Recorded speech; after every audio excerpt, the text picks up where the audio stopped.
Hermanos, que el Señor les bendiga. Este día martes 19 de mayo estamos muy contentos por volvernos a reunir y poder tener este estudio bíblico.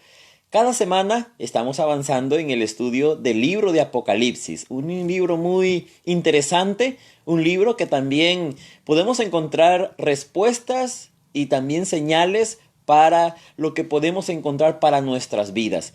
Entonces, este es un viaje muy emocionante en el cual estamos haciendo como cristianos, como estudiosos de la Biblia, porque también nos ayuda para poder crecer en nuestra vida espiritual. Estamos muy contentos de que usted se nos esté uniendo, a todos nuestros hermanos, a la familia Orozco. Estamos contentos también de hermano Jesús. Estamos contentos también de Pastor Freddy que esté con nosotros, y yo sé que muchos más se irán conectando en el transcurso de este estudio bíblico.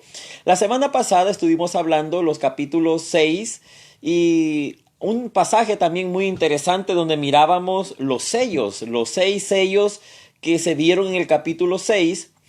Fue lo que estuvimos hablando. Entonces no voy a entrar en detalles. Si usted quiere puede ver el video que grabamos la semana pasada.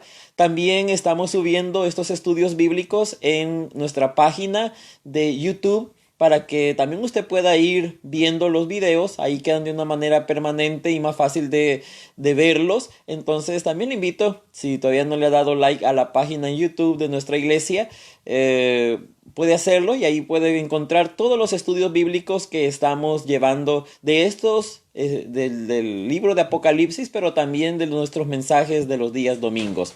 Entonces vamos a iniciar nuestro estudio bíblico de este día y vamos a orar. No podemos iniciar nuestro estudio, tenemos que orar, porque la oración nos ayuda para que nuestro corazón y nuestra mente lo pongamos pensando en nuestro Señor, y a la vez pidiendo de Él la sabiduría, el entendimiento, pidiendo de Él que nos ayude a entenderlo, no con nuestra lógica, no con nuestro entendimiento humano, sino que quien lo escribió y quien lo reveló y de la mente de Él salió, que de Él mismo venga la revelación para nuestra vida, así como la recibió el apóstol Juan. Vamos a orar y para iniciar este día.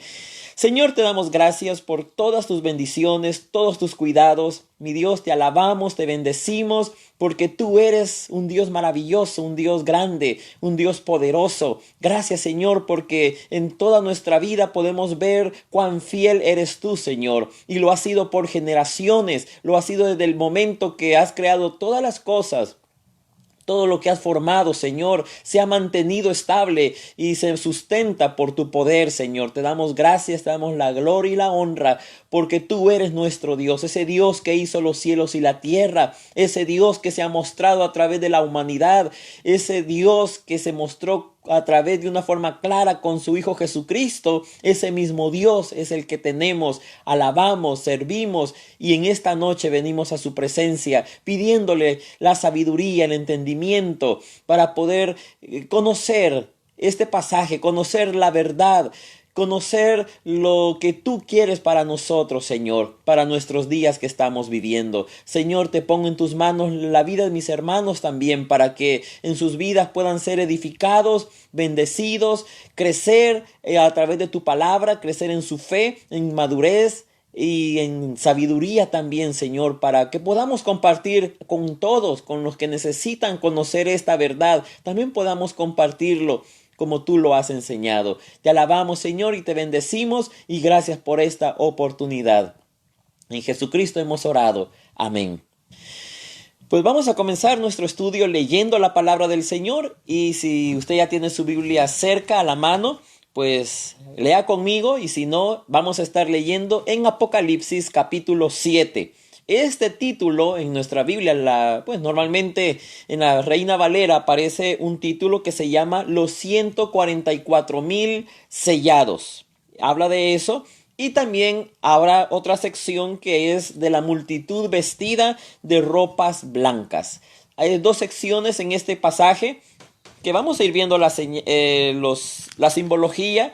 Vamos a ir viendo lo que puede traer ese mensaje, ese significado para nosotros. Entonces vamos a comenzar. Voy a dar lectura a este pasaje. Dice Apocalipsis capítulo 7 versículo 1. Leemos en el nombre del Padre, del Hijo y del Espíritu Santo. Después de esto vi a 4 ángeles en pie sobre los 4 ángulos de la tierra, que detenían los 4 vientos de la tierra, para que no soplase viento alguno sobre la tierra, ni sobre el mar, ni sobre ningún árbol. Vi también a otro ángel que subía de donde sale el sol, y tiene el sello del Dios vivo.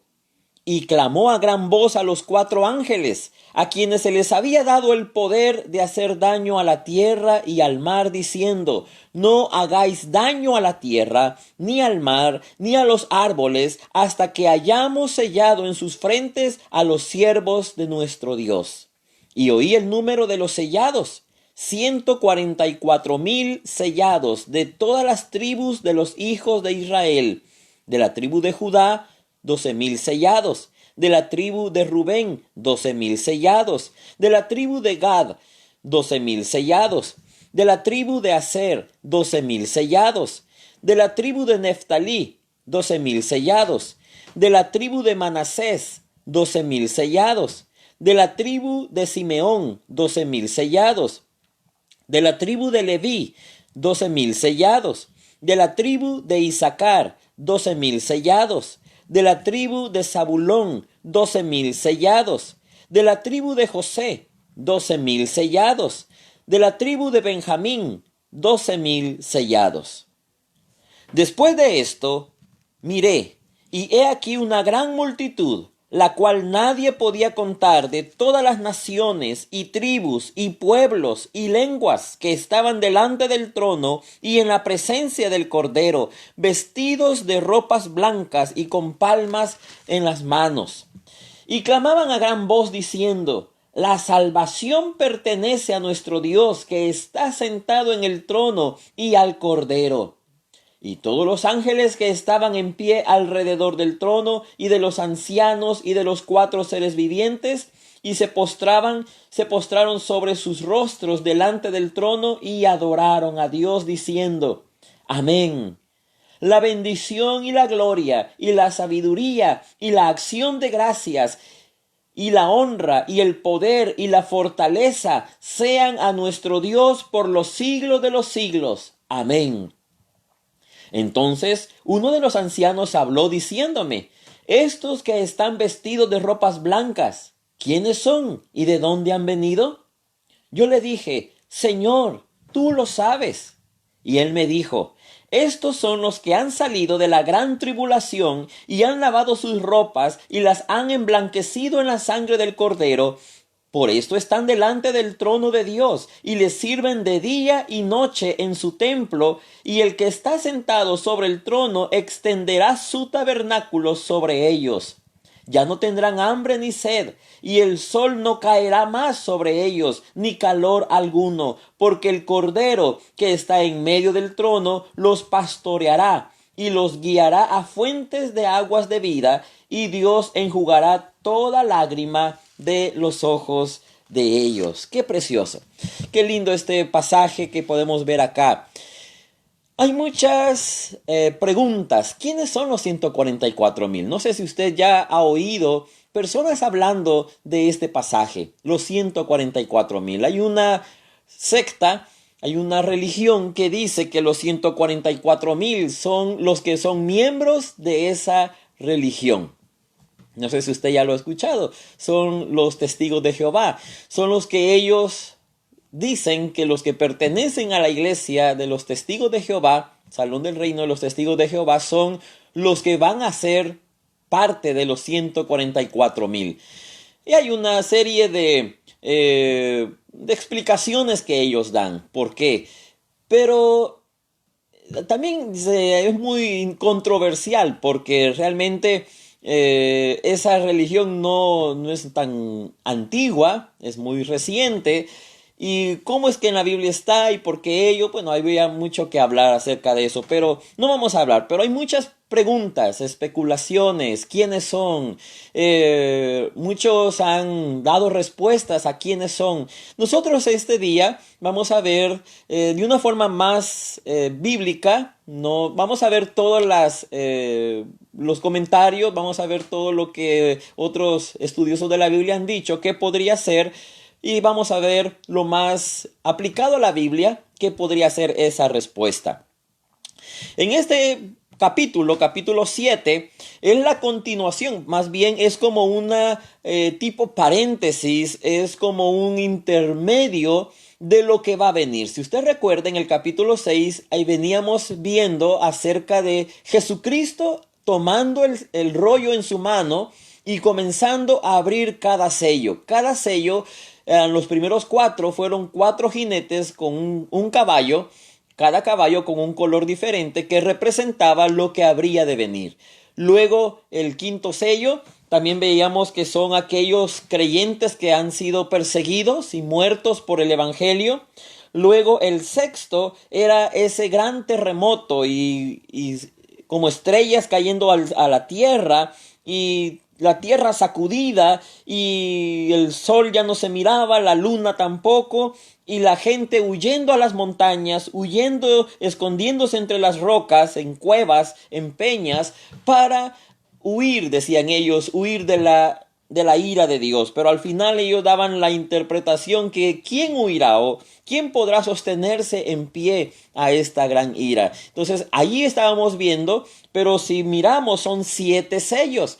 Pero aquí solo se ven 6. Pero antes que se abra el séptimo sello, aparece el capítulo 7. En este paréntesis entre el sexto sello y el séptimo está este capítulo donde se va a ver algo especial, algo que es como una transición para luego pasar al séptimo sello, que pues ya se va a ver en el capítulo 8, que luego viene el capítulo 8, va a hablar acerca de las trompetas. Entonces el séptimo sello viene abriendo una serie de castigos también mostrados en las trompetas, pero eso lo vamos a ver hasta el día de mañana en el capítulo 8.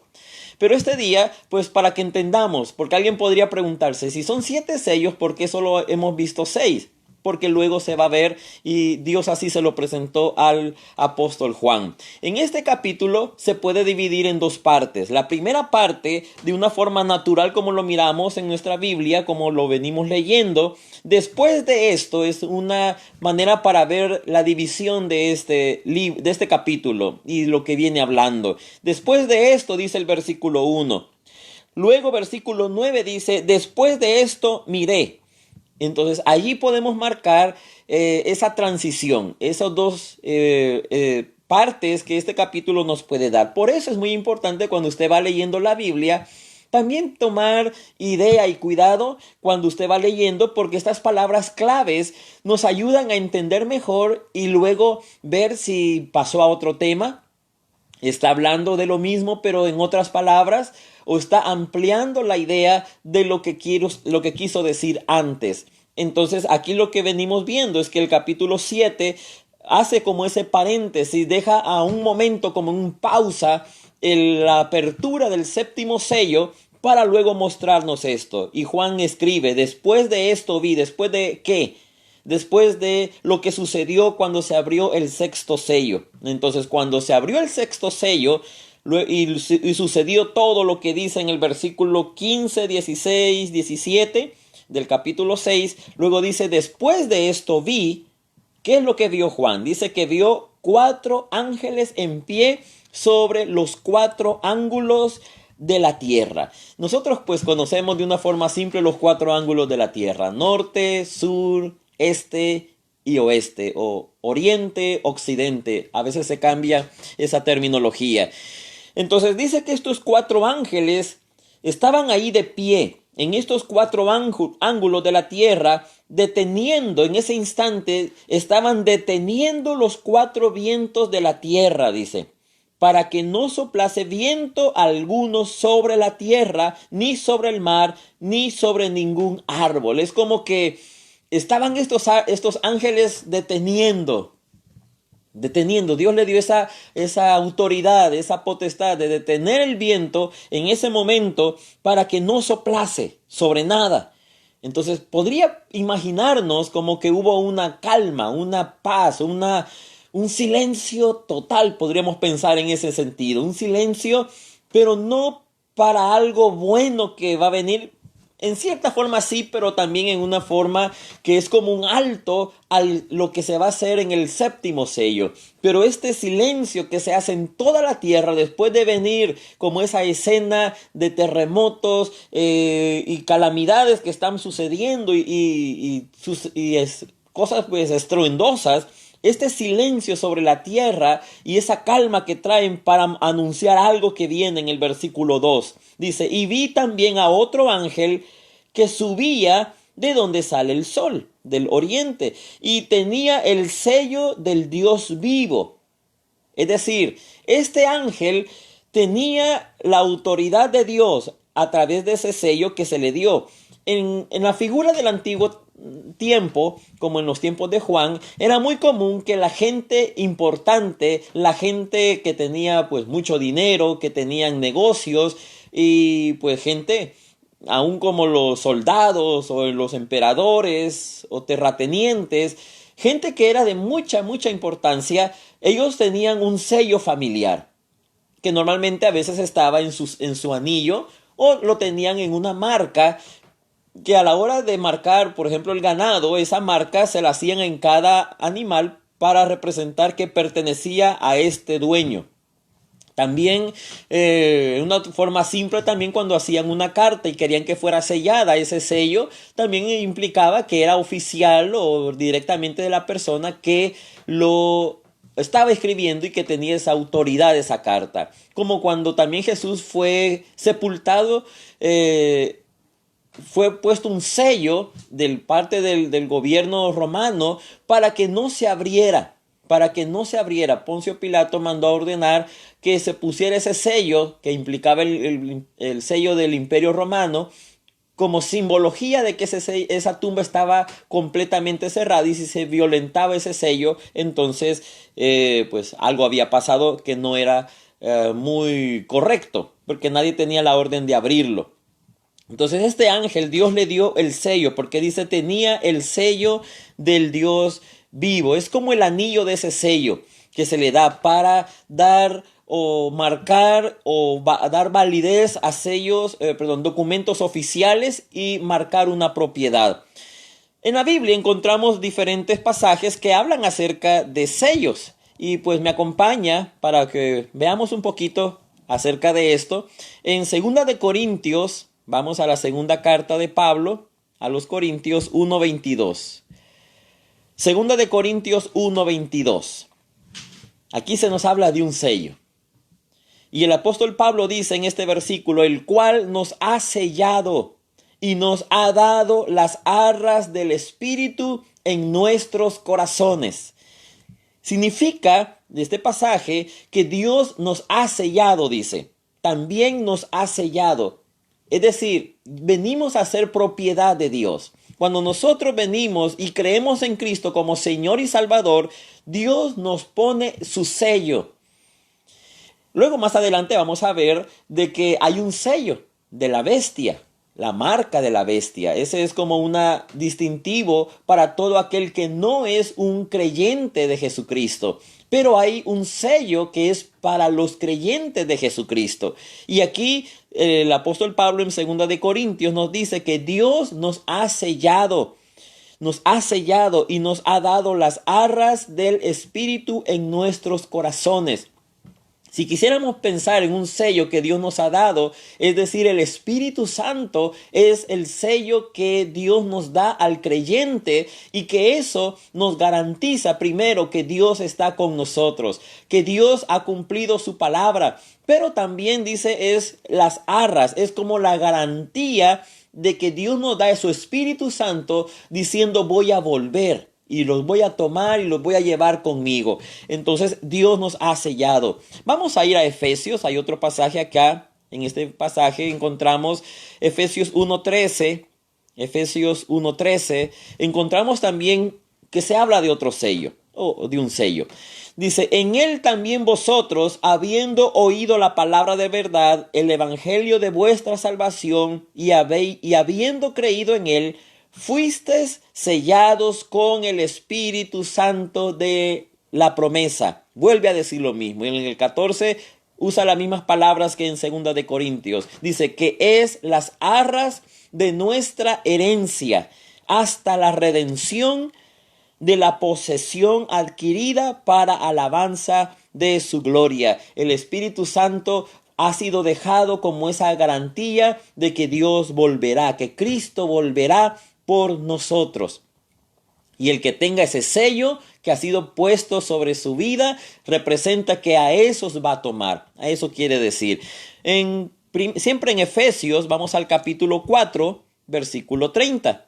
Efesios 4:30, encontramos otro versículo que habla de un sello. Y dice, y no contristéis al Espíritu Santo de Dios, con el cual fuisteis sellados para el día de la redención. Dios nos ha sellado para un día especial, dice, para el día de la redención. Y si usted se fija acá, tomando estos versículos, podemos ver de que este sello que este ángel tiene es para sellar a ciertas personas que van a tener un propósito. ¿Por qué son selladas? Y lo vamos a ver después. Pero este sello que es puesto sobre las personas tiene un fin para guardarlos, para marcarlos, para señalarlos. Y como dice aquí, sellados para el día de la redención. Por eso es bien importante, mis hermanos, que usted tenga la llenura del Espíritu Santo en su vida. Porque el Espíritu Santo en nosotros es el sello que Dios ha puesto y que nos distingue, y que cuando Él venga por segunda vez a llevarse a la iglesia, lo que Él va a querer ver, ese sello, es la llenura del Espíritu Santo, que anduvimos, que caminamos, que cada día de nuestra vida fue llena y guiada por el Espíritu Santo. Hay un pasaje más que habla de sellos, de un sello en 2 de Timoteo, segunda carta de Pablo a Timoteo, capítulo 2, versículo 19. Segunda de Timoteo 2, 19.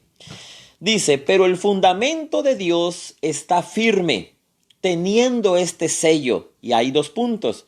Conoce el Señor a los que son suyos. Y apártese de iniquidad todo aquel que invoca el nombre de Cristo. Entonces, según vemos acá, que el sello que tiene el creyente significa que Dios está representando, o eso viene a dar la explicación del sello, de acuerdo como Pablo viene hablando, es que Dios conoce a los que son suyos. Ese sello es para decir, esto es mío, o esta persona es mía, este hombre, esta mujer es mío. Y como es de Él, Él lo puede tomar, Él lo puede ser parte de Él y usarlo como Él desea. Pero aquí Dios pone una condición y dice, y apártese de iniquidad todo aquel que invoca el nombre de Cristo. ¿Por qué razón? Porque somos de Él. Dios es santo. Y para vivir en la misma sintonía, por decirlo así, usando esa palabra, o vivir en el mismo nivel, tenemos que vivir como Él es santo, y a través del Espíritu Santo podemos vivir en santidad y podemos estar apartados para Él. Entonces, probablemente aquí en el Apocalipsis, este simbolismo del sello, pues viene a representar el Espíritu Santo en nuestra vida. Hay un pasaje también en el Antiguo Testamento, lo que estuvimos leyendo están en el Nuevo Testamento, pero vamos a ir al Antiguo, que es Ezequiel. El libro del profeta Ezequiel, capítulo 9, versículo 3. Ezequiel 9:3. Casi este pasaje es como una similitud a lo que leemos en Apocalipsis. Dice 9:3, Ezequiel 9:3. Y la gloria del Señor de Israel se elevó de encima del querubín sobre el cual había estado al umbral de la casa. Y llamó Jehová al varón vestido de lino que tenía a su cintura el tintero de escribano, y le dijo: Jehová pasa por en medio de la ciudad, por en medio de Jerusalén, y ponles una señal en la frente a los hombres que gimen y que claman a causa de todas las abominaciones que se hacen en medio de ella. Entonces aquí habla de poner una marca o poner una señal en la frente. ¿Para qué?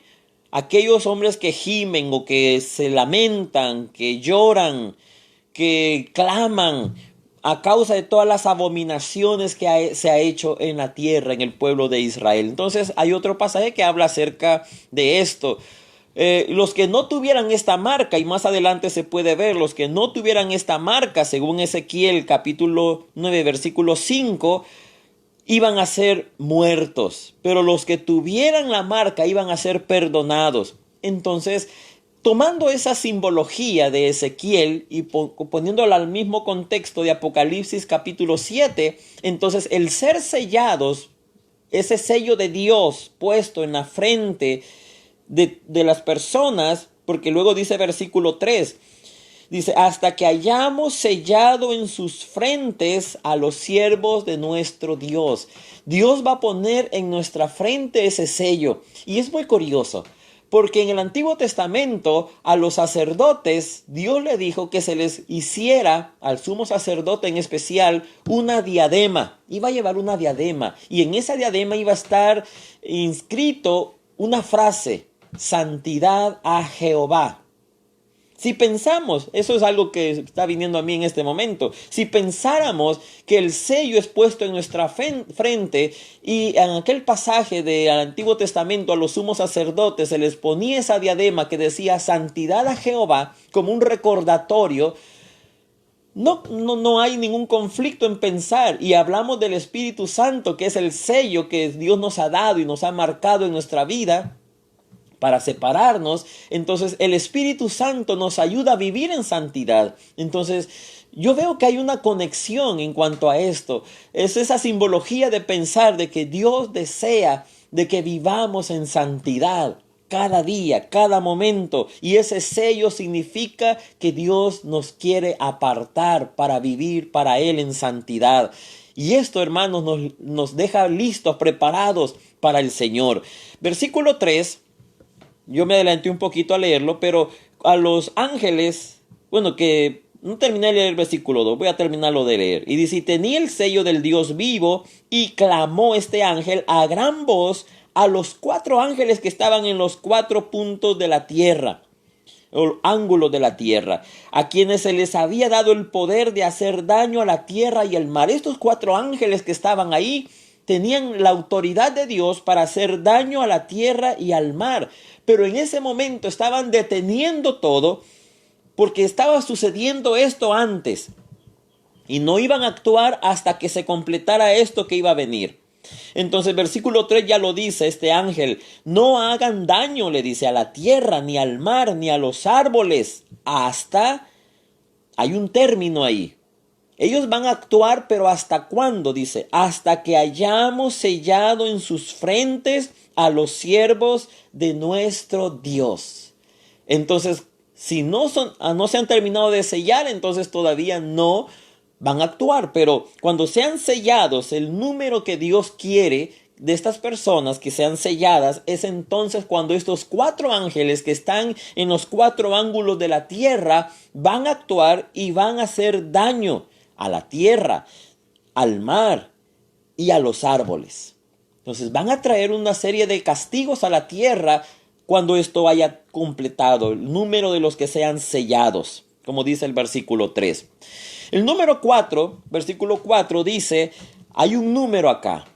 Nos da un número de cuántas personas serán selladas. Y aquí nos dice una cantidad, dice 144,000 sellados, serán sellados, pero pone una clasificación de todas las tribus de los hijos de Israel, de las 12 tribus o de los hijos de Israel. ¿Quién es Israel?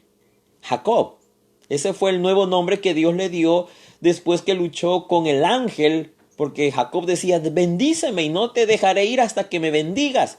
Entonces de ese momento surge un nuevo nombre que es Israel. Entonces es ahí donde se conoce el pueblo de Israel. Ya no aunque a veces hay pasajes del Antiguo Testamento que dice el pueblo de Jacob.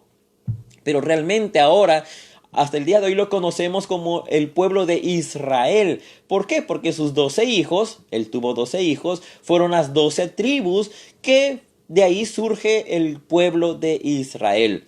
Jacob, su padre fue Isaac, y el padre de Isaac fue Abraham. Entonces ya usted puede hacer una conexión que Dios llamó a Abraham, luego Dios le dio una promesa que tendría un hijo, aunque él ya era muy anciano y su esposa también. Tuvieron ese hijo casi a los 100 años, Sara en especial, y Abraham sí era de 100 años. Isaac nació, luego Isaac bendijo a su hijo menor, ya es otra historia, pero es Jacob quien viene a tomar esa bendición y donde surge el pueblo de Israel. Entonces aquí dice que de todas las tribus de los hijos de Israel. Y vamos a ir entrando un poquito en detalle a esto, porque hay muchas respuestas y preguntas a la vez acerca de esto. Por ejemplo, entre esta pregunta, ¿quién representa precisamente los 144,000? ¿Quién representan o quiénes representan estos grupos de personas? Y aquí podría haber muchas respuestas. Algunos han sostenido que este número, los 144,000, indica el remanente que Dios ha elegido del pueblo de Israel. Y muchos ven en Romanos 1:5 una respuesta aplicado a esto. Vamos a Romanos 1:5. Muchos ven en este versículo esa respuesta. Dice, y por quien recibimos la gracia y el apostolado para la obediencia a la fe en todas las naciones por amor de su nombre. Y aquí el apóstol Pablo está refiriéndose a el pueblo de Israel, a los judíos, por quien recibimos, dice. Y Pablo se incluye porque Pablo era un judío. Entonces, por quien recibimos. También es muy interesante que cuando usted lea las cartas de Pablo, a veces él habla de ustedes. Ustedes son o ustedes fueron. Y cuando a veces él dice, nosotros somos o recibimos, donde él se incluye cuando está escribiendo esta carta, es porque quiere hacer a veces una distinción entre el pueblo de Israel y aquel que no es un israelita o que no es parte del pueblo de Israel, pero que ahora por Cristo venimos a ser parte del pueblo de Dios. Entonces es muy interesante ver también esas palabras claves. Entonces Pablo está diciendo, asimilando esta palabra, que dice que hemos recibido la gracia y el apostolado para la obediencia a la fe en todas las naciones por amor de su nombre. Y luego dice versículo 6 lo que yo le mencionaba, dice, entre las cuales estáis también vosotros. Aquí hay una distinción, Israel y los no israelitas, llamados a ser de Jesucristo. Entonces muchos ven a una situación acerca de esto, del remanente del pueblo de Israel. ¿Qué es el remanente? Son todos aquellos judíos que hayan creído en el Mesías, Jesucristo. A eso es lo que en el término actual se da esa respuesta del remanente de Israel. Un pueblo de judíos que crean que Jesús es el Mesías. Porque para ser cierto, para ser aclarando también, el pueblo de Israel no cree que el Mesías haya llegado. Comienzan los judíos, algunos han comenzado a creer, pero no todos. En Jerusalén, aún yo he oído a través de videos que a veces salen de que hay personas que no leen un pasaje de Isaías que habla descriptivamente cómo el Mesías sufriría, cómo padecería y cómo él sería el que padecería por todos, ni fuera reconocido, dice. Entonces esa descripción que para nosotros vemos el cuadro en Jesucristo aplicado de que él fue quien sufrió ese cordero inmolado, pero el pueblo de Israel no cree que Jesús es el Mesías. Ellos aún están esperando, ellos aún están pensando que va a venir, que pronto llegará y están orando, Dios envía al Mesías, pero ellos piensan que va a venir por primera vez, aunque en la Biblia nosotros ya vemos que Él ya vino. Y cuando Él venga ahora, venga por segunda vez, vendrá no como un Mesías salvador, vendrá como el que viene a traer el orden, el juicio y completar todo lo que está escrito en la Biblia. Entonces por eso los que crean serán ese remanente electo. Otros piensan que el significado de estos 144,000 personas selladas serán los judíos cristianos, los judíos que se han convertido al evangelio. Aunque hay diferentes más posturas, si queremos seguir mencionando mucho más, hay mucho más, pero no podemos tomar el número 144,000 como literalmente, diciendo, bueno, solamente hay cupo para 144,000. Si consideráramos desde que Juan escribió al tiempo presente, ya ese número ha de haber sobrepasado ya. Entonces nadie tendría más esperanza. Pero no ha de tomarse de manera literal, sino de una manera simbólica. ¿Qué puede representar? Y para eso vamos a un poquito más adelante de Apocalipsis, del capítulo que estamos leyendo. Vamos al capítulo 14. Apocalipsis 14:4. Apocalipsis 14:4. Versículo 3 mejor, para que entendamos mejor el contexto, el pasaje. Dice, y cantaban un cántico nuevo delante del trono y delante de los 4 seres vivientes y de los ancianos, y nadie podía aprender el cántico sino aquellos 144,000 que fueron redimidos de entre los de la tierra. Estos son los que no se contaminaron con mujeres, pues son vírgenes. Estos son los que siguen al Cordero por donde quiera que va. Estos fueron redimidos de entre los hombres como primicias para Dios y para el Cordero. Aquí nos da un poquito más la respuesta, yendo más adelante. Estábamos en el capítulo 7, pero en el capítulo 14 se vuelve a mencionar del propósito por el cual fueron sellados. Y aquí, cuando lleguemos a ese capítulo, vamos a hablar un poquito más de eso. Pero solamente para traer un poco más de luz a este versículo, los 144,000 son todas aquellas personas, no solamente el pueblo de Israel pensando, entonces solamente ellos serán sellados, sino que habla de una forma más grande. También cuando habla de 144,000 significa un número grande, una cantidad incontable, una multitud innumerable. Eso quiere dar a entender 144,000. No es que van a ser exactamente 144,000 y 145,000 ya no caben, no. O 144,000.1, no. Sino es una cantidad grande, es decir, representa eso. Eso significa. Entonces el número total de los fieles, por así decirlo, eso de manera ya como de explicación, el número total, es decir, los 144,000 representa la cantidad que Dios quiere.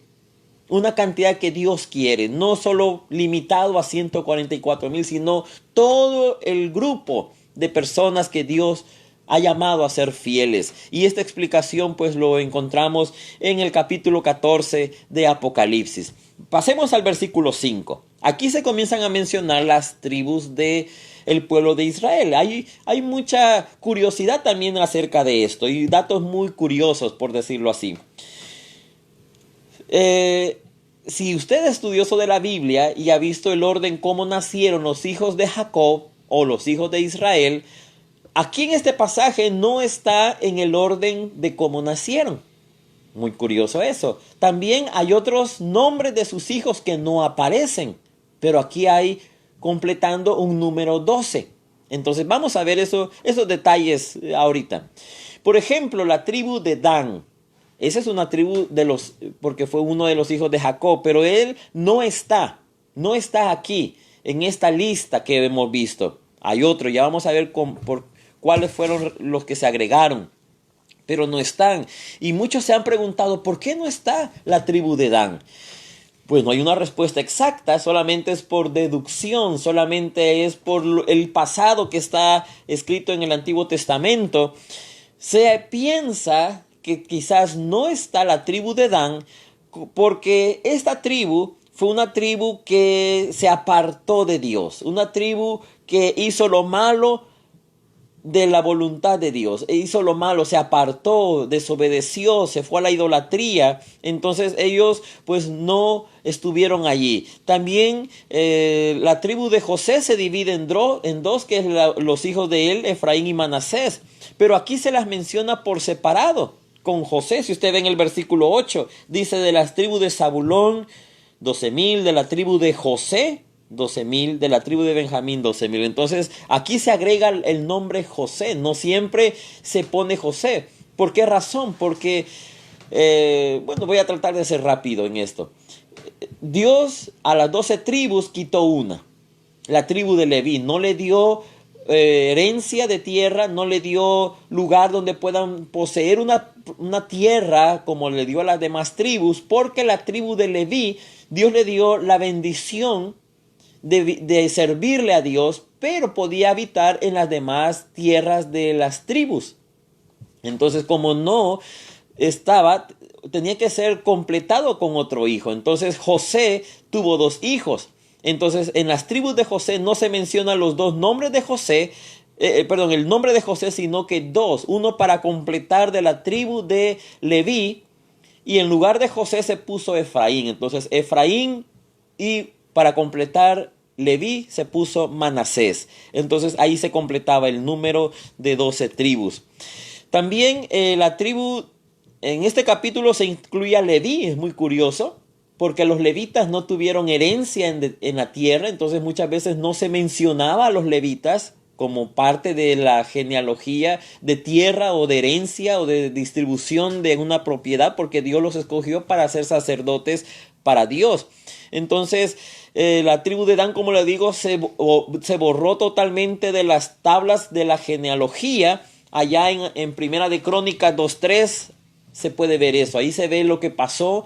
No vamos a leerlo porque son casi 6 capítulos para entender toda la historia. Pero anótelo, Primera de Crónicas 2. Usted puede leerlo como parte de su devocional y aprender más de la Biblia. Allí va a encontrar qué pasó con esta tribu de Dan.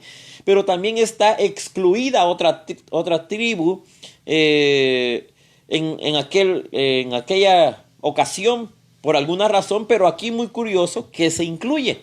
Dios sabe por qué lo hace. Solo Dios sabe por qué. No vamos a decir por qué esto aquí, por qué allá. Dios sabe la razón. Y Él sabe en qué punto, en qué momento, pues va a significar esto en la historia. Pero sí vemos que está pasando. Otra razón, muchos piensan de que como se fue dando acá, es a través del, como dice acá, por las 10 tribus del norte, y otras, pues la Benjamín y la de Judá son las tribus del sur. Piensan que por eso también se fue. Pero la explicación más antigua de los padres de la iglesia dice que Dan podría ser de que fue quitado porque esta es una explicación, no está en la Biblia, pero ellos piensan, en un tiempo se ha pensado que la tribu de Dan, de esta tribu va a salir el anticristo. Es lo que muchos piensan. Porque algo así hace referencia a Jeremías 8:16. Vamos, aprovechando que estamos hablando de esto, vamos a Jeremías 8:16. Jeremías 8, versículo 16, dice: desde Dan se oyó el bufido de sus caballos, al sonido de los relinchos de sus corceles tembló toda la tierra, y vinieron y devoraron la tierra y su abundancia, a la ciudad y a los moradores de ella, porque he aquí yo envío sobre vosotros serpientes, áspides sobre los cuales no hay encantamiento, y os morderán, dice Jehová. Aquí habla un poco de que se fue quitado, pero luego iba a surgir esta tribu con el anticristo. Es lo que muchos o alguien ha afirmado, o es la tradición que se dice que de esta tribu va a venir el anticristo. Es lo que no está en la Biblia, pero eso es lo que muchos han llegado a la interpretación. El orden de las tribus también es muy interesante, y aquí vamos a ver, si usted pudo notar en el versículo 5, con cuál tribu se comienza. ¿Con cuál tribu comienza hablando acá? Es la tribu de Judá. La tribu de Judá. ¿Le suena esa tribu algo? Que no sé si ha escuchado de ella. ¿Qué sabe de ella? Si usted recuerda uno de los pasajes que estuvimos viendo en el capítulo 5 en especial, dice, ahí mencionaba algo. Cuando habla acerca del Cordero. Dice, vamos a ver, en versículo 5, Apocalipsis 5:5 dice: no llores, porque he aquí el león de la tribu de Judá. El león de la tribu de Judá. Entonces decíamos en ese estudio bíblico de que Jesucristo viene descendiendo de esta tribu, de la tribu de Judá. Entonces, ¿por qué aparece la tribu de Judá primero si no es el primogénito? Es porque Jesucristo es de aquí sale. Entonces, esa es una de las conclusiones que se puede llegar, de que Jesucristo viene de esta tribu y por eso se pone primero. Luego Rubén es aquí sí es el hijo primogénito, Rubén, ahí sí está bien, y Judá. Pero muy curioso también que José y Benjamín aparecen hasta el final. José y Benjamín aparecen hasta el final, y este arreglo parece haber surgido en parte al orden del nacimiento de los patriarcas. Esto sí está bien, y en parte también por la situación geográfica en que estaban. Entonces, si acaso pensaríamos que hay una lógica en cómo se fueron escritas estas tribus, podríamos pensar de que fueron escritos más por los pares que por grupo de 3. Bueno, aquí hay mucho que podríamos hablar, pero no quiero hacer muy largo este estudio bíblico y concentrarme solo en las tribus del pueblo de Israel y cómo viene su historia y todo eso. Ocuparía demasiado tiempo, pero vamos a concentrarnos más en este pasaje. Entonces, son varias interpretaciones que hablan acerca de quiénes son estos 144,000 y que las tribus de Israel y que entonces quiénes son los sellados, todo esto. Pero si podemos compararlo con lo que dice el versículo 9, luego vemos acá una multitud que surge. Una multitud. Después de esto miré, dice, y aquí una gran multitud, la cual nadie podía contar. Entonces, por esta razón que hace una clara diferencia entre aquellos y estos, por eso se piensa de que aquellos vendrían siendo los que han sido judíos, pero fueron creyendo en Jesucristo. Que no es un número selecto de 144,000, sino un grupo grande que va a creer en Jesucristo. Versículo 9, vamos a entrar acá, versículo 9, dice muchas veces, dice, después de esto miré y aquí una gran multitud, la cual nadie podía contar. Allá eran 144,000, pero aquí dice una multitud de la cual nadie podía contar. ¿Por qué? Porque eran tantos, eran muchísimos, una gran multitud. ¿Y cómo estaba compuesta esta gran multitud? Dice, de todas las naciones, y tribus, y pueblos, y lenguas, que estaban delante del trono y en la presencia del Cordero, vestidos de ropas blancas y con palmas en las manos. Este es el grupo de personas que están allá en el cielo. Y a veces se podría pensar que en el cielo van a haber pocas personas. Pero este pasaje nos da un cuadro totalmente diferente. Dice que aquí hay una gran multitud de personas reunidas que no se pueden contar. Esto me recuerda cuando Jesús dio de comer a más de 5,000 personas. Era un grupo grande. Ahí dice que era una gran multitud. Pero al final pudieron ser contados. Cuando a Abraham Dios le dice que iba a tener una multitud de hijos, o su descendencia iba a ser muy numerosa, le dice, pues si puedes contar las estrellas de los cielos, entonces podrás contar cuánto será de tu descendencia. Y pues si usted ha tratado de contar cuántas estrellas hay, eso es prácticamente imposible contar con todos por completo todo ese número de estrellas. Entonces, casi pensando de la misma manera, se cumple lo que Dios le dijo a Abraham, de que su descendencia sería innumerable. Es decir, que a través de Abraham iba a surgir algo que iba a traer a todas las naciones, poderlas reunir y puedan tener la oportunidad de estar frente a Dios, al su trono y enfrente de la presencia del Cordero. Dice acá que sus ropas eran ropas blancas. ¿Qué representan las ropas blancas? Pureza. Y también representa victoria. En las iglesias que veníamos hablando, se les dice como promesa que si son vencedores se les iba a dar ropas blancas. Entonces tiene doble significado, pureza y victoria. Estos creyentes, esas personas que están acá, dice que si tenían ropas blancas es porque habían sido sellados también, o habían sido viviendo en santidad para Dios, pero también fueron vencedores. Por eso también estaban ahí. Y luego dice otro distintivo, que tenían palmas en las manos. Palmas en las manos. Esto nos hace pensar cuando Jesús entró a Jerusalén montando aquel burrito. Cuando entra a Jerusalén, esa entrada triunfal, la gente tenía palmas y diciendo: Hosana, el que viene en el nombre del Señor. Y clamaban y ponían sus ropas, clamaban adorando y celebrando que Cristo entraba a Jerusalén, el Mesías. Entonces, casi es una escena similar de lo que está pasando acá. Esto es algo alegre, gente alegre adorando a Cristo. Porque pasando al versículo 6, ¿qué dicen? Versículo 10. Y clamaban a gran voz diciendo: la salvación pertenece a nuestro Dios, que está sentado en el trono, y al Cordero. ¿El qué le pertenece a Dios, que está sentado en el trono, y al Cordero?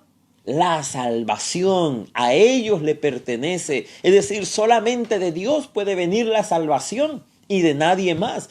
Por eso Jesucristo dijo: yo soy el camino y la verdad y la vida, y nadie llega al Padre si no es por mí. Porque solamente a través de Cristo podemos encontrar la salvación. Solamente a través de Cristo podemos ser salvos. Porque Dios envió a su Hijo unigénito para que todo aquel que en él cree no se pierda, mas tenga vida eterna. Dios y el Hijo, ellos hicieron la salvación para que nosotros pudiéramos tener esa bendición, ese privilegio, ese honor de ser salvos. No por obras, mis hermanos. Nadie se puede salvar por obras. Nadie. Solamente es por la gracia de Dios. Solamente viene y depende de Dios, no de nosotros. Lo que era imposible para los hombres, pues para Dios no es imposible. Por eso pudimos ser salvos y podemos saber de que tenemos una promesa porque Cristo nos ha salvado. Esta es una escena muy bonita que se ve, cómo esa anticipación será de lo que vendrá y cómo será la humanidad siendo salva allá en los cielos, porque dice que es una multitud. Hermanos, este es un cuadro que a nosotros nos debería alegrar, porque un día nosotros lo viviremos. Esto es nada más un cuadro a futuro de lo que usted y yo viviremos si permanecemos con Cristo, si somos vencedores hasta el final, si permanecemos fieles a Cristo. Un día estaremos allá con toda esta multitud adorando a Dios de todas las naciones, de todas las tribus, de todos los pueblos, de todas las lenguas. Estaremos ahí, hermanos, frente al trono de Dios y en la presencia del Cordero, adorando con esas palmas en nuestras manos, con nuestras vestiduras blancas, adorando al Dios, adorándolo en su presencia. Qué bonito. No sé si usted se alegra, no sé si a usted le motiva, no sé si a usted eso, como diría alguien, se pone hasta erizo o su piel chinita, dicen otros hermanos, creo que en México. Es decir, nos pone emocionados. Pero aquí está lo que Dios quiere hacer en nosotros. Pero para estar allí tenemos que permanecer fieles y firmes hasta el final. Versículo 10 habla acerca de esta adoración que será en el cielo. Todos adorando a Cristo. Y si usted se fija, Cristo es adorado junto al Padre. La Trinidad siempre ha sido una parte central en el Apocalipsis. No como palabra Trinidad, sino la Trinidad actuando. Los 7 espíritus de Dios representa al Espíritu Santo. Al Cordero es Jesucristo, su Hijo, el Hijo de Dios. Y el Padre que está sentado en el trono es Dios Padre. Entonces vemos que la Trinidad está actuando continuamente. No hay uno menos que otro, sino los 3 están actuando y los 3 son un solo Dios. Nuestra mente a veces no puede captar eso, pero para entenderlo al 100%, hermano, tenemos que irnos al cielo. ¿Se quiere ir al cielo usted? ¿Quiere verlo usted con sus propios ojos? Pues ahora es de prepararnos, ahora es alistarnos. Cristo tiene una promesa, Cristo quiere que allí esté así. Si Dios no quisiera que estuviéramos con Él, primero no lo hubiera prometido. Jesucristo dijo, yo voy pues a preparar un lugar para todos ustedes, que donde yo estoy ustedes también estén.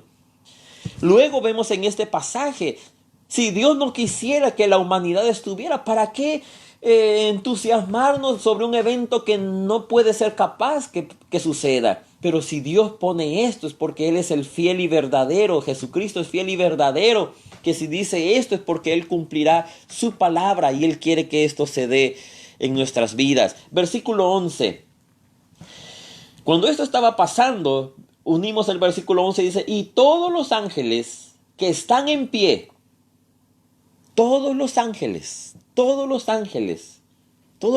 de Dios, no algunos, porque allá se mencionaron 4 ángeles, pero aquí dice, y todos los ángeles estaban en pie alrededor del ancianos y de los 4 seres vivientes, y se postraron sobre sus rostros delante del trono y adoraron a Dios. Todos los ángeles, los 24 ancianos y los 4 seres vivientes se unieron en adoración de Dios. ¿Y qué decían? Amén. ¿Qué es amén? Así sea. Pero cuando viene de Dios o es aplicado a Dios, es el que es. La bendición y la gloria y la sabiduría, dice, y la acción de gracias, la honra, el poder, la fortaleza, sean a nuestro Dios. Vuelvo a decir, la bendición, la gloria, la sabiduría, la acción de gracias, la honra, el poder y la fortaleza.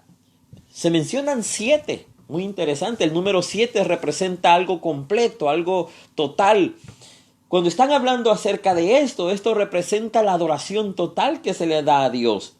A nuestro Dios por los siglos de los siglos, dice, amén. Así sea. Versículo 13. Entonces uno de los ancianos habló, diciéndome, estos que están vestidos de ropas blancas, ¿quiénes son? ¿Y de dónde han venido? Le dice. Y Juan le dice, Señor, tú lo sabes. Como diciendo, Señor, yo no lo sé, tú lo sabes. Tú me deberías decir a mí mejor qué es. Y el anciano le dice, estos son los que han salido de la gran tribulación y han lavado sus ropas y las han emblanquecido en la sangre del Cordero. Por eso están delante del trono de Dios y le sirven día y noche en su templo. Y el que está sentado sobre el trono extenderá su tabernáculo sobre ello. Y vamos a parar ahí. Aquí hay muchas preguntas y hay una línea de interpretación que dice que ¿cuándo será la tribulación o la gran tribulación?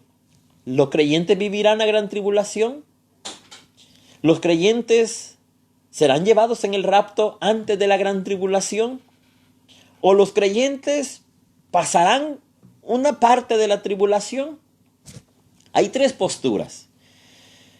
Las 3 posturas de la Biblia tienen sus versículos, pasajes que confirman esto. Pero no podemos asegurar Dios va a traer un rapto antes que pase la gran tribulación.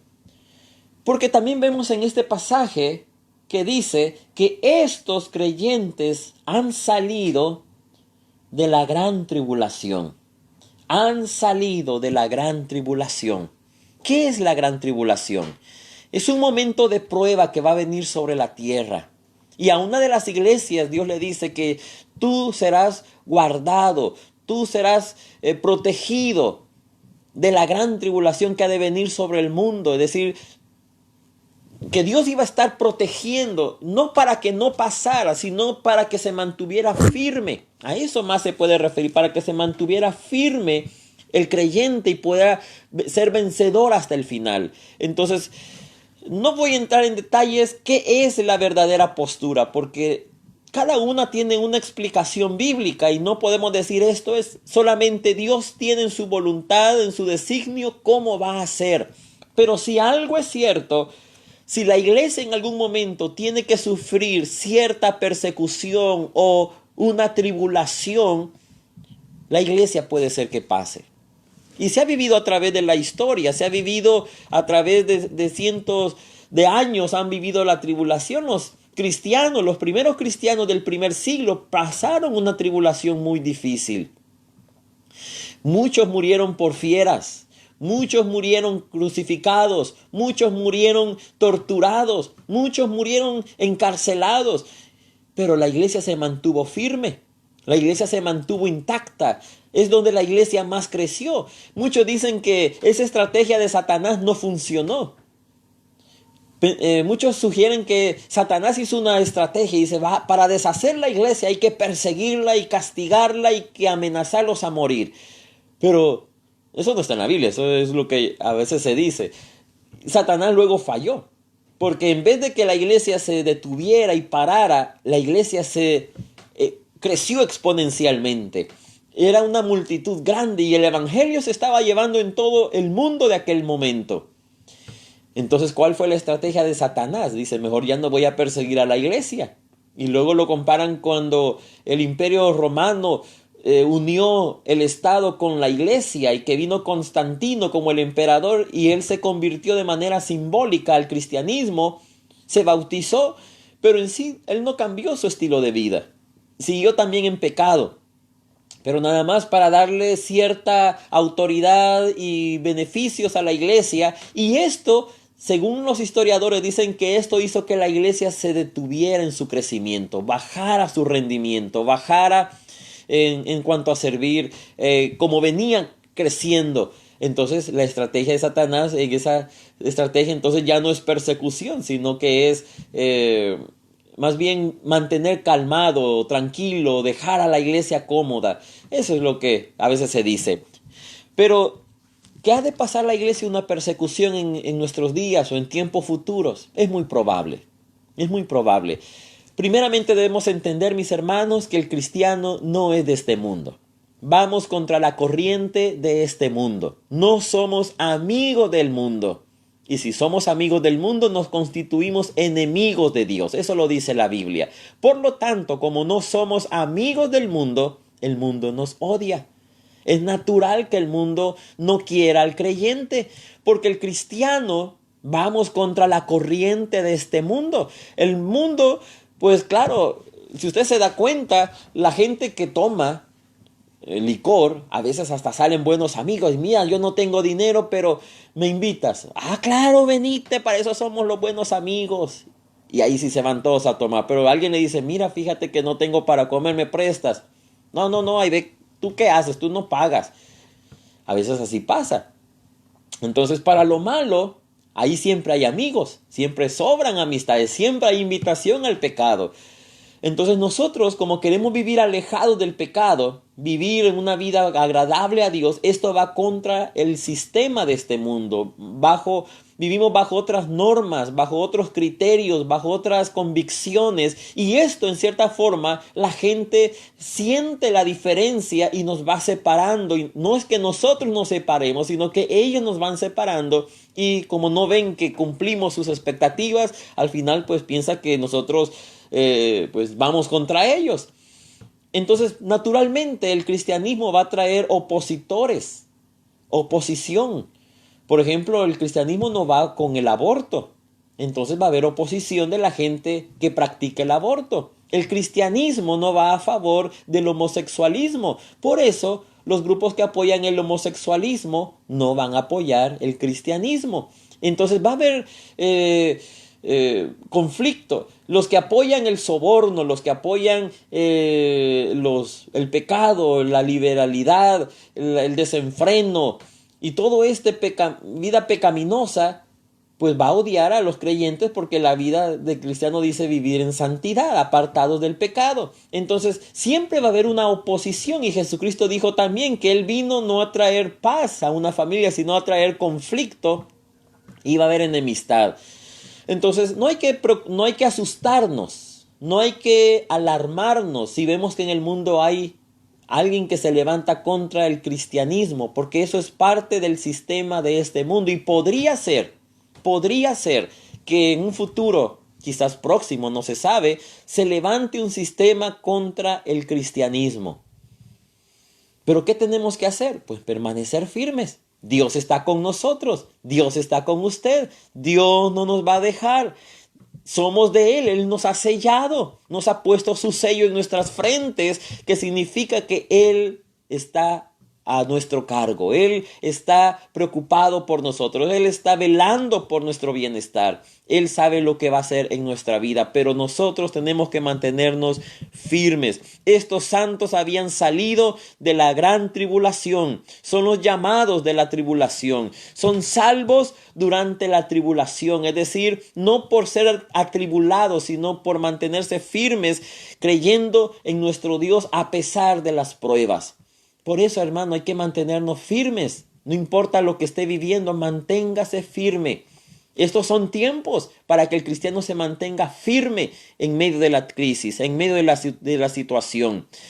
Habrá un periodo de intenso sufrimiento que se puede designar como la gran tribulación. Y esto está en Daniel 12:1. No lo voy a leer porque ya me estoy extendiendo mucho con el tiempo, aunque ya casi terminamos. Entonces, ¿qué más podemos hacer? No hay 100% de certeza si estos son los que van a vivir en la tribulación o un breve tiempo en la tribulación. ¿Hay posibilidad o no hay posibilidad? Solo Dios lo sabe. Si hay una tribulación, hermanos, y el cristianismo o el cristiano va a pasarlo, es un honor, un privilegio sufrir por Cristo y mantenernos firmes hasta el final. Dios sabe, no nos dejará en ningún momento solos. Pero versículo 15 dice que estos están delante del trono de Dios y oiga, y le sirven día y noche en su templo. Y el que está sentado sobre el trono extenderá su tabernáculo sobre ellos. Esta palabra templo no es como el templo de Jerusalén, que ese templo, un área específica, sino significa santuario, si usted lo dice acá. Un tabernáculo es más como un santuario que representa no nada que ver ni con el primero ni el segundo templo, sino un lugar que representa la presencia de Dios. Un lugar que representa no un templo hecho por manos, no una habitación así como conocemos un templo, sino el lugar total donde está la misma presencia de Dios. Y eso, hermanos, qué precioso será, donde nosotros estaremos allí, la misma presencia de Dios sobre nosotros. Versículo 16 dice, ya no tendrá hambre ni sed, y el sol no caerá más sobre ellos, ni calor alguno, porque el Cordero que está en medio del trono los pastoreará. Y aquí surge ese versículo del Salmo 23, Jehová es mi pastor y nada me faltará. Jesucristo dijo también que Él es el buen pastor y Él da su vida por las ovejas. Y dice que Él los guiará a fuentes de aguas de vida y Dios enjugará toda lágrima de sus ojos. Qué precioso, hermanos, que la vida en el cielo será la vida en la cual nosotros podremos estar en esa verdadera paz, en ese verdadero reposo, en ese verdadero lugar donde usted y yo ya no tendremos problemas. No estaremos ahí para estar simplemente perdiendo el tiempo, no. Va a ser un tiempo de adoración, tiempo de disfrutar en la presencia de Dios, hermanos. Viviremos por la eternidad allí. Y dice que allí ya no habrá ninguna lágrima. Y si teníamos lágrimas, porque estas salieron de la gran tribulación, si oraron por Cristo, dice que Él secará las lágrimas de nuestros ojos. Yo me imagino ese cuadro, mis hijos muchas veces se han caído cuando son muy pequeñitos o en algún momento se lastiman y lloran y les duele. ¿Qué hace papá y mamá? Pues estamos ahí, les abrazamos, les secamos sus lágrimas. No, ya no llores más. Todo va a estar bien. Vamos a hacer algo para que se te quite el dolor. Pero esa actitud de un papá y una mamá calmando ese momento doloroso si nos hace sentir bien, ahora imagínese Dios estando frente a su presencia y que Cristo mismo venga y comience a secar nuestras lágrimas, comience a decir todo va a estar bien, ya no te preocupes, ya todo pasó, ya todo sufrimiento se terminó, ya todo el hambre, ya no tendrás hambre, si tienes sed ya no tendrás sed jamás, ya el sol, no te preocupes del sol.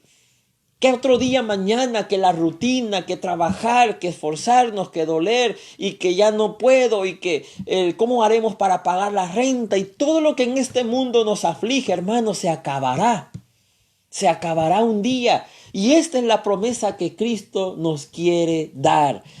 Y esto es muy curioso, porque en este pasaje habla de ese intermedio que vendrá antes de que sea dado el último sello, que se nos viene el séptimo sello, y que luego se abren las trompetas, y luego de las trompetas vienen las copas. Cada vez estos castigos se van incrementando sobre la tierra, pero el cristiano debe saber que aún en medio de esto que puede venir sobre la tierra, Dios tiene un lugar especial para la iglesia.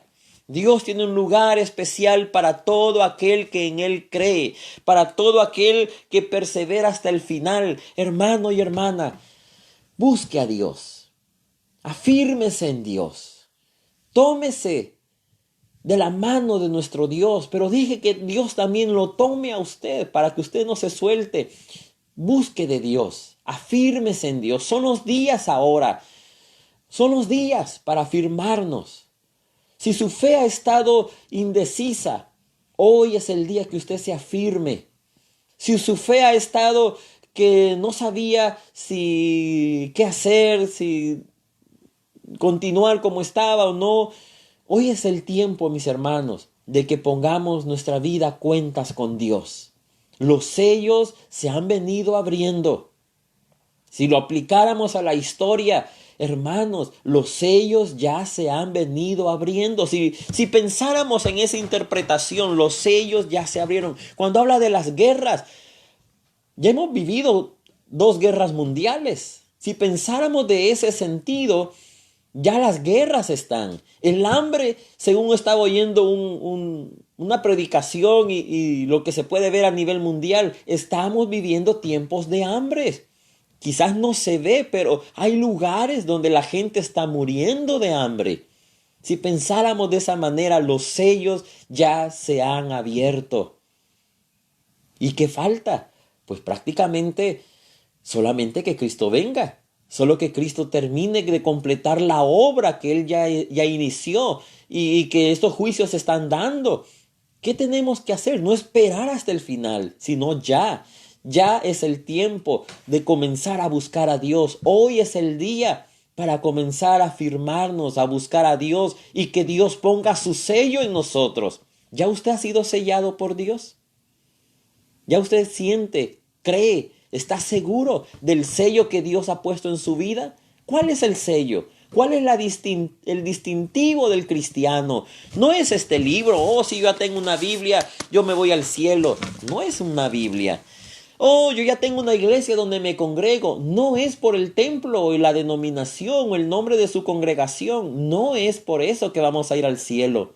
Porque muchos aún en su nombre dirán, Señor, en tu nombre hicimos, en aquel día dirán, Señor, en tu nombre hicimos milagros, hicimos esto, lo otro, profetizamos y enseñamos.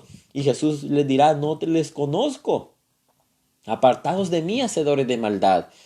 Entonces no es por acciones así que Dios nos abrirá su lugar especial, nos dará el premio del llamamiento que nos ha dado, sino por vivir en santidad ahora. Tenemos que mantenernos puros y victoriosos. Puros, sin mancha y sin arruga, y nuestras ropas blancas significa victoria también. Entonces, mis hermanos, tenga la llenura del Espíritu Santo en su vida. Sin el Espíritu Santo no podemos vivir en santidad. El Espíritu Santo nos da el poder, la capacidad para poder renunciar al pecado, hacer morir el pecado en que está en nosotros por el Espíritu Santo, porque es ese fuego santo que viene y purifica nuestro corazón y nuestra mente y nos hace cada día la mente de Cristo en nosotros. Y alcanzamos la estatura, la medida y la estatura y plenitud de Cristo Jesús en nuestra vida. Por lo tanto, al que no se haya encontrado con el sello de Dios en sus frentes, o el que no haya salido victorioso de la gran tribulación, no podrá entrar en el reino de los cielos. Hay que mantenernos fieles, pero también tener el Espíritu Santo en nuestras vidas, que es la manera en cómo Dios nos ayudará a mantenernos firmes, porque hay una promesa, y esa promesa es para usted, mis hermanos, es para usted. No deje que esa promesa la pierda, no deje que esta oportunidad se vaya de sus manos, porque solamente hay una oportunidad. No hay alternativa después de la muerte. Si usted muere sin Cristo, no hay alternativa.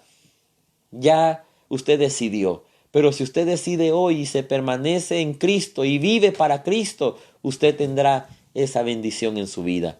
Vamos a orar para ir terminando este estudio bíblico. Gracias por quedarse hasta este momento. Yo sé que me extendí de lo que normalmente tomo de tiempo de estudio bíblico, y yo creo que van a haber días que van a extenderse así o quizás no, porque cada vez se está poniendo más interesante este libro de Apocalipsis.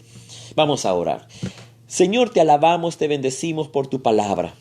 En este pasaje que hemos leído, tú nos has mostrado lo que pasará allá en el cielo.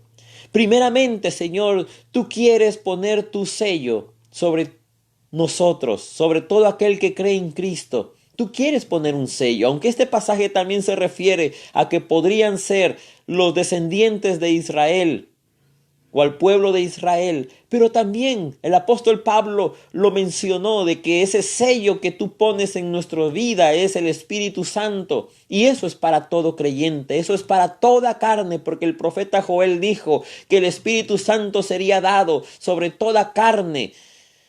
Así, Señor, nosotros creemos que sobre nuestra vida tú pondrás tu Espíritu Santo. Si alguien no ha tenido ese momento especial de ser lleno con el Espíritu Santo,